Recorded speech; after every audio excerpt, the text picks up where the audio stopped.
So, what's up mga kabitsan po, magbabaksin po ako ng aking mga 1 week old na mga sisiw. So, ang gamit po nating vaccine ay ito po Newcastle disease vaccine or Newcastle disease virus vaccine at infectious bronchitis vaccine. So, ayan po ay B1B1.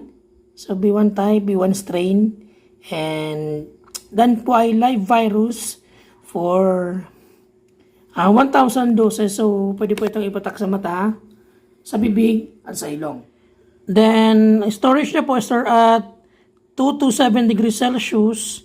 Then, use entire content when first open. So, pag binuksan na po at hinalo na, kailangan pong gamitin lahat. Then, burn this container and all unused content.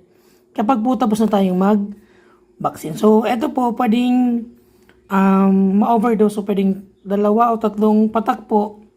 Kasi masasayang dahil tayo good for 1,000 head. Kaya tapos po, i-check po natin yung expiration date niya. Yan po may nakalagay yung expiration date. So, expiration date is August 21, 2026. Yan. Then, ito naman po yung ating diluent. Yan, nakalagay po.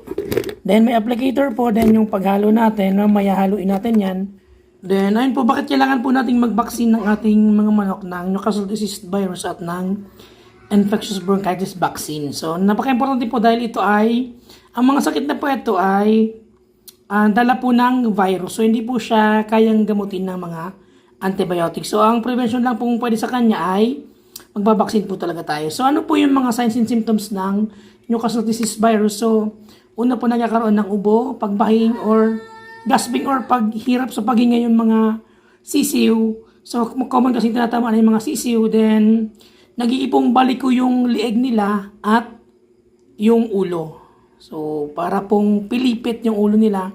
Then, pwede rin pong maparalyze yung paa at yung kanilang pakpak. At pwede po sila magkaroon ng diarrhea. Isa rin po yun sa sign. So, bright green diarrhea or yellow-green watery diarrhea po. Then, magaang parte ng mata at lieg. Then, bagsak po yung pakpak at gusot yung mga balahibo. Sa mga layers naman po, kapag tinamaan po ng Newcastle disease virus disease, so, bababa po yung egg production, then manipis po yung shell ng itlog at manipis at malambot yung shell at iba po yung shape ng itlog. At malidepress po yung mga manok, walang ganong kumain at magiging matamlay. At kaya po kailangan talaga mag-vaccine ng Newcastle disease virus kasi ang mortality niya po ay pwedeng umabot ng 100%. So mas mabilis po siyang kumalat itong ating Newcastle disease virus.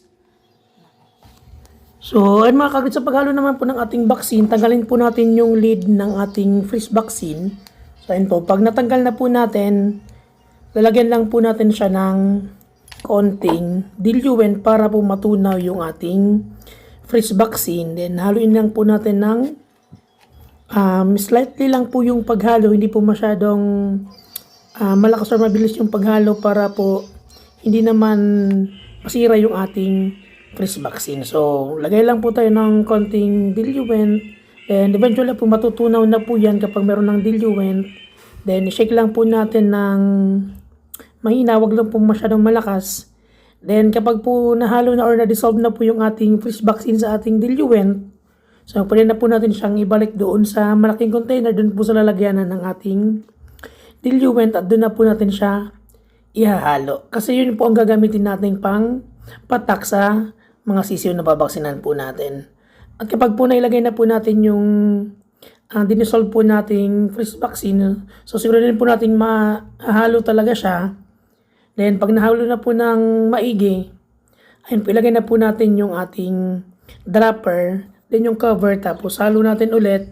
Then, ayun po, pwede na po tayong mag-vaccine sa ating mga sisiw. So, sabi ko nga, since yan po ay for 1,000 heads, so pwede po natin overdose. So, ako po, ang ginagawa ko, isa sa mata, isa sa ilong, then minsan nga sa bibig, 2 patak ang binibigay ko. Then yung mga sobra po, binibigay ko rin po sa mga ibang sisiw kahit po meron na po silang vaccine. Kasi sayang naman, wala naman pong masama kung ibigay natin sa ating mga older chicks yung ating vaccine. So, ayun, sana po nakatulong po yung content na to para sa inyo. At kung nakatulong po itong content, please share, like, and subscribe para po mas lalong maraming matulong at marami po makapanood. At syempre, para na din po sa education ng ibang nagsisimula pa lang sa pagmamanok. So, yun lamang po and happy farming!